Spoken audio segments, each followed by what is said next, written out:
ಇನ್ನು ಸಚಿವ Rajanna honey trap ಪ್ರಕರಣಕ್ಕೆ ಸಂಬಂಧಪಟ್ಟಂತೆ ರಾಜಣ್ಣನವರ ಮೌನ ಅನೇಕ ಪ್ರಶ್ನೆಗಳನ್ನು ಹುಟ್ಟಾಕ್ತಾ ಇದೆ.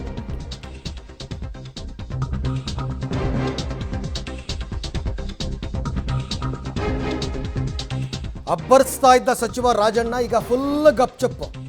ಡೆಲ್ಲಿಯಿಂದ ಬಂದ ಮೇಲಂತೂ ಫುಲ್ ಸೈಲೆಂಟ್ ಆಗಿಬಿಟ್ಟಿದ್ದಾರೆ. ಡೆಲ್ಲಿಗೆ ಹೋಗಿ ಬಂದ ನಂತರ ರಾಜಣ್ಣ ಎಲ್ಲೂ ಕಾಣಿಸ್ಕೊತಾನೂ ಇಲ್ಲ.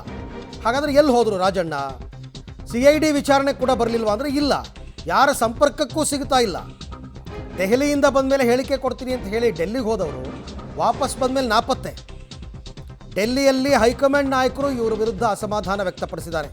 ಹಾಗಾಗಿ ಸುಮ್ಮನೆ ಯಾಕಪ್ಪ ನಮ್ಮ ಕತೆ ಅಂದ್ಬಿಟ್ಟು ಯಾವುದೇ ಅಬ್ಬರ ಇಲ್ಲದೇ ಸುಮ್ಮನಾಗ್ಬಿಟ್ರು ರಾಜಣ್ಣ.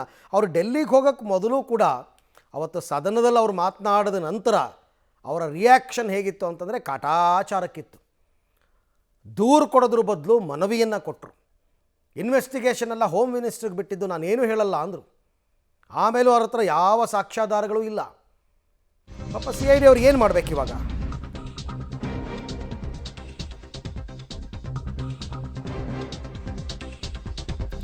ಹಾಗಾದರೆ ಹನಿ ಟ್ರ್ಯಾಪ್ ಪ್ರಕರಣ ತಾರ್ಕಿಕ ಅಂತ್ಯ ಕಾಣಲ್ವಾ ಅಂತಂದರೆ ಮೋಸ್ಟ್ಲಿ ನಾವು ಡೇ ಒನ್ನಿಂದ ಹೇಳ್ತಾ ಇದ್ದೀವಿ ಕಾಣಲ್ಲ ಅಂತ. ಸದನದಲ್ಲೂ ಪ್ರಸ್ತಾಪಿಸಿದ್ರು ರಾಜಣ್ಣ. ದೂರು ಕೊಡೋದಕ್ಕೆ ಹಿಂದೇಟು ಹಾಕಿದ್ರು.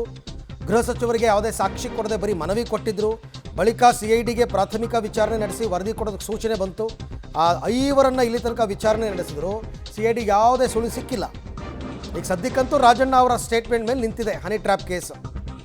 2 ಬಾರಿ ರಾಜಣ್ಣ ಅವರಿಗೆ ಹೇಳಿಕೆ ಕೊಡೋದಕ್ಕೆ CID ಅವರು ಸೂಚಿಸಿದ್ರು ಕೂಡ ಕೊಟ್ಟಿಲ್ಲ.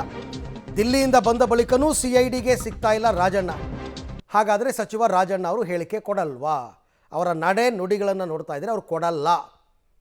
ಅವರ ಉದ್ದೇಶ ಇದ್ದದ್ದು ಸದನದಲ್ಲಿ ಈ ವಿಚಾರವನ್ನು ಪ್ರಸ್ತಾಪಿಸಿ ಯಾರೋ ಒಬ್ಬ ವ್ಯಕ್ತಿಗೆ, ಯಾರೋ ಮಹಾನಾಯಕ ಅಂದ್ರಲ್ಲ, ಅವ್ರಿಗೊಂದು ಮೆಸೇಜ್ ಕೊಡಬೇಕಾಗಿತ್ತು, ಕೊಟ್ಟಾಯಿತು.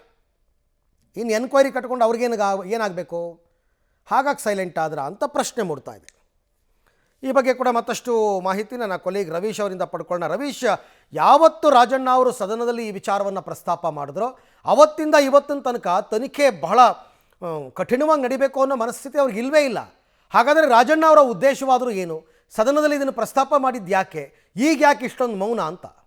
ಅರವಿಂದ್, ಖಂಡಿತವಾಗಿ ಕೂಡ ಇದೊಂದು ರೀತಿಯಲ್ಲಿ ಬಿರುಗಾಳಿ ಇದ್ದಂತೆ. ಅಂದರೆ ಬಿರುಗಾಳಿ ಎಷ್ಟು ಫೋರ್ಸ್ ಆಗಿ ಬಂತು ಅಷ್ಟೇ ಫೋರ್ಸಲ್ಲಿ ಒಂದು ರೀತಿಯಲ್ಲಿ ಮಾಯ ಆಗಿರ್ತಕ್ಕಂಥದ್ದು ರಾಜಣ್ಣ ಅವರ ಹನಿ ಟ್ರ್ಯಾಪ್ ವಿಚಾರ ಅಂತ ಸ್ಪಷ್ಟವಾಗಿ ಹೇಳ್ಬೋದಾಗಿದೆ.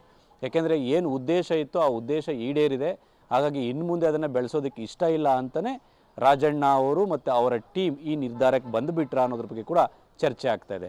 ಯಾಕೆಂದರೆ ದೂರನ್ನು ಕೊಡೋದಕ್ಕೆ 3-4 ದಿನಗಳ ಕಾಲ ಒಂದು ರೀತಿಯಲ್ಲಿ ಸತಾಯಿಸಿ ತದನಂತರ ದೂರನ್ನು ಕೊಡದೆ ಕೇವಲ ಮನವಿಯನ್ನಷ್ಟೇ ಕೊಟ್ಟು ಒಂದು ರೀತಿಯಲ್ಲಿ ತೇಪೆ ಹೆಚ್ಚುವಂಥ ಕೆಲಸವನ್ನು ಕೂಡ ಮಾಡಿದಂಥದ್ದನ್ನು ಕೂಡ ನಾವು ನೋಡ್ಬೋದಾಗಿದೆ. ಈ ಹಿನ್ನೆಲೆಯಲ್ಲಿ ಎಲ್ಲ ಒಂದು ಕಡೆ ತನಿಖೆ ನಡೆಯೋದು ಇಲ್ಲಿ ಭಾಗ ಆಗಿರಲಿಲ್ಲ. ಕೇವಲ ರಾಜಕೀಯವಾಗಿ ಒಂದು ಮೆಸೇಜನ್ನು ಸ್ಟ್ರಾಂಗಾಗಿ ಯಾವ ನಾಯಕನಿಗೆ ಕೊಡಬೇಕಾಗಿತ್ತು ಅದು ಕೊಟ್ಟಾಗಿದೆ. ಜೊತೆಗೆ ಆ ನಾಯಕನನ್ನು ಒಂದು ರೀತಿಯಲ್ಲಿ ಇಂಟರ್ನಲ್ ಒಳಗಡೆ ಒಂದು ರೀತಿಯಲ್ಲಿ ಎಕ್ಸ್ಪೋಸ್ ಮಾಡಿದ್ದೀವಿ ಅಂತ ಅವ್ರು ಅಂದ್ಕೊಂಡಿರ್ಬೋದು. ಆ ಕಾರಣಕ್ಕೋಸ್ಕರವಾಗಿ ರಾಜಣ್ಣ ಅವರು ಡೆಲ್ಲಿಯಿಂದ ಬಂದ ಬಳಿಕವೂ ಕೂಡ ಎಲ್ಲೂ ಕಾಣಿಸ್ಕೊಂಡಿಲ್ಲ. ಜೊತೆಗೆ CID ಅವರು ಈಗಾಗಲೇ 2 ಬಾರಿ ಅವರಿಗೆ ವಿಚಾರಣೆಗೆ ಒಂದು ರೀತಿಯಲ್ಲಿ ನಿಮ್ಮ ಹೇಳಿಕೆಯನ್ನು ಕೊಡಿ ಅಂತ ಹೇಳಿದರೂ ಕೂಡ ಕೊಟ್ಟಿರಲಿಲ್ಲ. ಜೊತೆಗೆ ಈಗ 3ನೇ ಬಾರಿ ಕೂಡ ಒಂದು ರೀತಿಯಲ್ಲಿ ಅಪ್ರೋಚ್ ಮಾಡಿದ್ದಾರೆ. ಯಾಕೆಂದರೆ ರಾಜಣ್ಣ ಅವರ ಹೇಳಿಕೆಯನ್ನು ಪಡೆಯದೇ ಹೊರತು ಆ ಒಂದು ವಿಚಾರಣೆಯನ್ನು ಪೂರ್ಣಗೊಳಿಸಿ ಸರ್ಕಾರಕ್ಕೆ ವರದಿ ಕೊಡೋದಕ್ಕೂ ಕೂಡ ಆಗೋದಿಲ್ಲ. ಯಾಕೆಂದರೆ ಈಗಾಗಲೇ 5 ಜನರ ಒಂದು ವಿಚಾರಣೆ ನಡೆದಿದೆ. ಆ ವಿಚಾರಣೆಯಲ್ಲಿ ಯಾವುದೇ ರೀತಿಯ ಸಾಕ್ಷಿ ಸಿಕ್ಕಿಲ್ಲ ಮತ್ತು ಅವರೇನು ನಮಗೆ ಗೊತ್ತಿಲ್ಲ ಅಂತಲೂ ಕೂಡ ಹೇಳಿರ್ತಕ್ಕಂಥದ್ದು. ಜೊತೆಗೆ ಡಿಜಿಟಲ್ ಎವಿಡೆನ್ಸ್ ಕೂಡ ಸಿಕ್ಕಿಲ್ಲ, CCTV ಫುಟೇಜ್ ಕೂಡ ಇಲ್ಲ. ಜೊತೆಗೆ CDRಗೆ ಹಾಕಬೇಕು ಅಂದರೆ ಯಾವ ನಂಬರಿಂದ ಕರೆ ಬಂದಿದೆ ಅಂತ ಅದನ್ನು ಕೂಡ ರಾಜಣ್ಣ ಅವರು ಮೆನ್ಷನ್ ಮಾಡಿಲ್ಲ. ಜೊತೆಗೆ ಗೃಹ ಸಚಿವರಿಗೆ ಕೊಟ್ಟಂಥ ಮನವಿ ಪತ್ರದಲ್ಲೂ ಕೂಡ ಆ ನಂಬರ್ ಇಲ್ಲ. ಈ ಹಿನ್ನೆಲೆಯಲ್ಲಿ CID ಅವರು ಯಾವ ರೀತಿ ತನಿಖೆಯನ್ನು ವಿಚಾರಣೆಯನ್ನು ಮುಂದುವರಿಸ್ತಾರೆ? ಸರ್ಕಾರಕ್ಕೆ ರಿಪೋರ್ಟ್ ಕೊಡಬೇಕು ಅಂದರೆ ರಾಜಣ್ಣ ಅವರ ಹೇಳಿಕೆಯನ್ನು ಪಡೆದುಕೊಂಡೇ ರಿಪೋರ್ಟ್ ಕೊಡಬೇಕಾಗುತ್ತೆ. ಆ ಕಾರಣಕ್ಕೋಸ್ಕರವಾಗಿ 3ನೇ ಬಾರಿ ಅಪ್ರೋಚ್ ಮಾಡಿದ್ದಾರೆ. ಇನ್ನೂ ಕೂಡ ರಾಜಣ್ಣ ಅವರು ಸಿಕ್ಕಿಲ್ಲ. ಹಾಗಾಗಿ ಮುಂದೆ ಆದರೂ ಕೂಡ ರಾಜಣ್ಣ ಅವರು CID ಮುಂದೆ ಹೋಗಿ ಹೇಳಿಕೆಯನ್ನು ಕೂಡ ಕೊಡ್ತಾರ, ದಾಖಲು ಮಾಡ್ತಾರಾ ಅನ್ನೋದು ಕೂಡ ಕಾದು ನೋಡಬೇಕಾಗುತ್ತೆ. ಯಾಕೆಂದರೆ ಈಗ ಆಗೋಯ್ತು, ಇನ್ನೇನಿದ್ರು ಕೂಡ ಸೈಲೆಂಟಾಗಿ ಹಾಗೆ ಎಲ್ಲವೂ ಕೂಡ ಮುಚ್ಚಾಕ್ಬಿಡೋಣ ಅನ್ನೋ ಒಂದು ತಲೆಯಲ್ಲಿ ಇಟ್ಕೊಂಡು ಕೂಡ ಆ ಪ್ಲಾನನ್ನು ಮಾಡ್ತಾ ಇದ್ದಾರೆ ಅನ್ನೋ ಕೂಡ ಕಾದು ನೋಡಬೇಕಾಗುತ್ತೆ. ಒಂದಂತೂ ಸತ್ಯ, ಮೊದಲ ದೊಡ್ಡ ಮಟ್ಟದಲ್ಲಿ ಏನು ಬಿರುಗಾಳಿಯನ್ನು ಎಬ್ಬಿಸಿದ್ರು ಆ ಬಿರುಗಾಳಿ ಈಗ ಒಂದು ರೀತಿಯಲ್ಲಿ ತಣ್ಣಗಾಗಿದೆ ಅಂತ ಕೂಡ ಸ್ಪಷ್ಟವಾಗಿ ಹೇಳ್ಬೋದು. Aravind. Right Ravish, thank you. ತಮ್ಮೆಲ್ಲ ಮಾಹಿತಿಗೆ ಧನ್ಯವಾದ.